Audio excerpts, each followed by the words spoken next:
Assalamualaikum warahmatullahi wabarakatuh. Perkenalkan, nama saya Susurani dengan NPM 22351015. Saya dari kelas 5C jurusan Teknik Informatika Universitas Riau. Saya di sini membuat video mengenai data pemrograman mobil yang menjelaskan tentang dasar-dasar JavaScript. Yang pertama yang ingin saya jelaskan yaitu adalah array.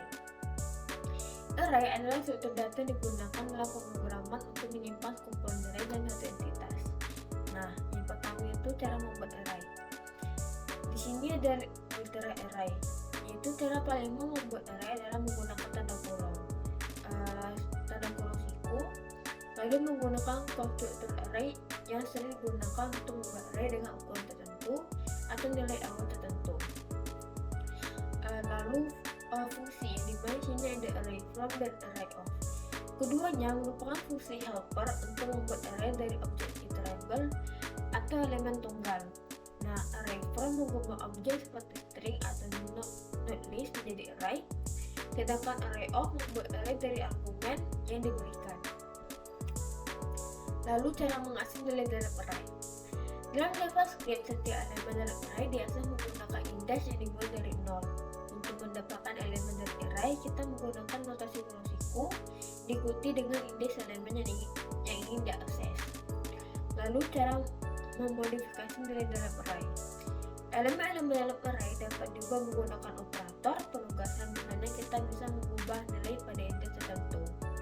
Lalu yang keempat, operasi array yang umum digunakan. JavaScript menyediakan beberapa metode built-in yang dapat digunakan untuk memanipulasi array. Berikut adalah metode yang paling umum yang jelas saya ketahui, itu ada push, pop, shift, unshift, dan split serta concat. Lalu fungsi adalah elemen dasar dalam pemrograman, mungkin kode untuk lebih modular dalam digunakan kembali dan lebih mudah dipelihara atau dipahami. Nah, yang pertama, cara membuat fungsi. Cara paling umum untuk membuat fungsi di mana kita menggunakan kata kunci function diikuti oleh nama fungsi, parameter, dan blok kode yang dijalankan. Lalu fungsi juga bisa didefinisikan menggunakan konstruktor function. Cara ini jarang digunakan tetapi tetap relevan dalam situasi tertentu.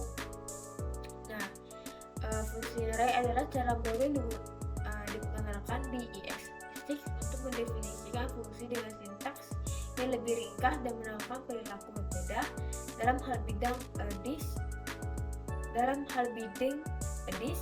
ini biasanya digunakan dalam situasi di mana fungsi singkat dan tidak memerlukan definisi panjang, seperti contoh yang telah saya sematkan di sini. Lalu cara memanggil fungsi. Setelah fungsi didefinisikan, maka dapat dipanggil kapan saja dengan menggunakan nama fungsi diikuti tanda kurung. Jika fungsi memiliki 5 parameter, kita bisa memberikan nilai atau argumen pada saat pemanggilan. Nah, ketiga, cara menggunakan parameter fungsi.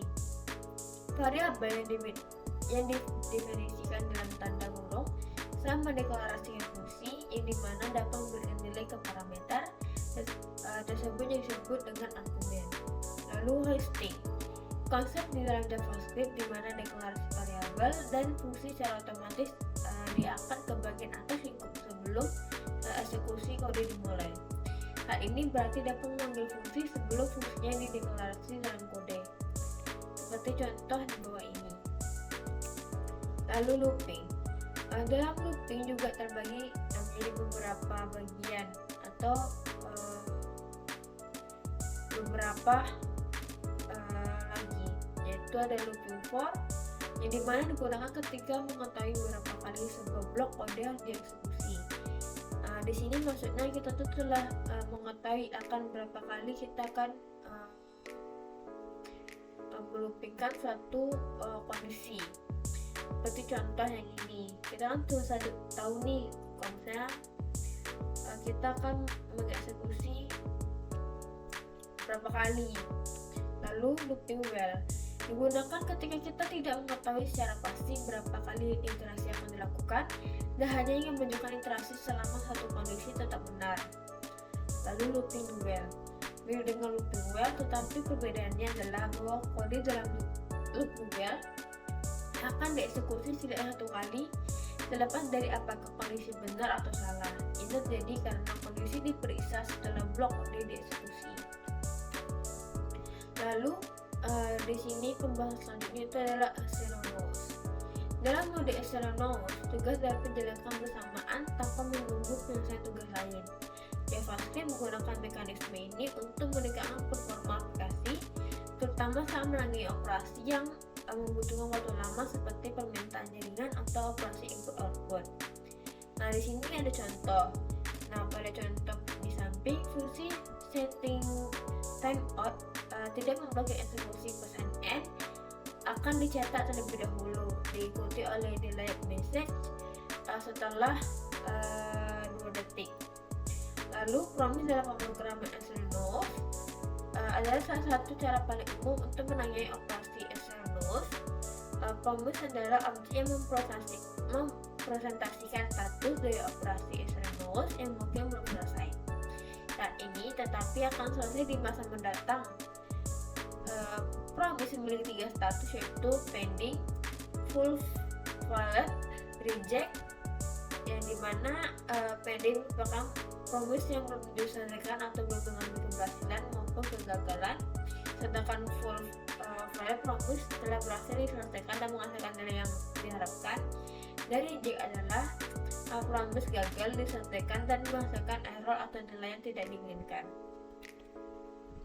Lalu di sini ada async dan await, di mana merupakan fitur terbaru dalam JavaScript yang digunakan untuk membuat penulisan kode asynchronous lebih mudah dibaca dan ditulis. Dibandingkan dengan menggunakan promise secara langsung, dengan async dan await kita dapat menulis kode asynchronous yang terlihat seperti kode asynchronous sehingga lebih mudah dipahami. Nah, async fungsi diberikan kata kunci send secara otomatis mengambilkan sebuah promise. Ini berarti fungsi tersebut akan selalu bersifat asynchronous meskipun tanpa tulis secara asynchronous. Lalu await. Kata kunci await hanya dapat digunakan dalam fungsi yang ditandai dengan async. Await akan menggunakan promise diselesaikan sebelum melanjutkan eksekusi kode berikutnya. Dengan demikian kita bisa menghindari penggunaan then dan get secara eksplisit. Baik, terima kasih. Di sini saja yang ingin saya sampaikan. Apabila saya ada salah ucapan, salah kata, saya mohon maaf. Saya akhiri dengan wabillahi taufiq wal hidayah. Assalamualaikum warahmatullahi wabarakatuh.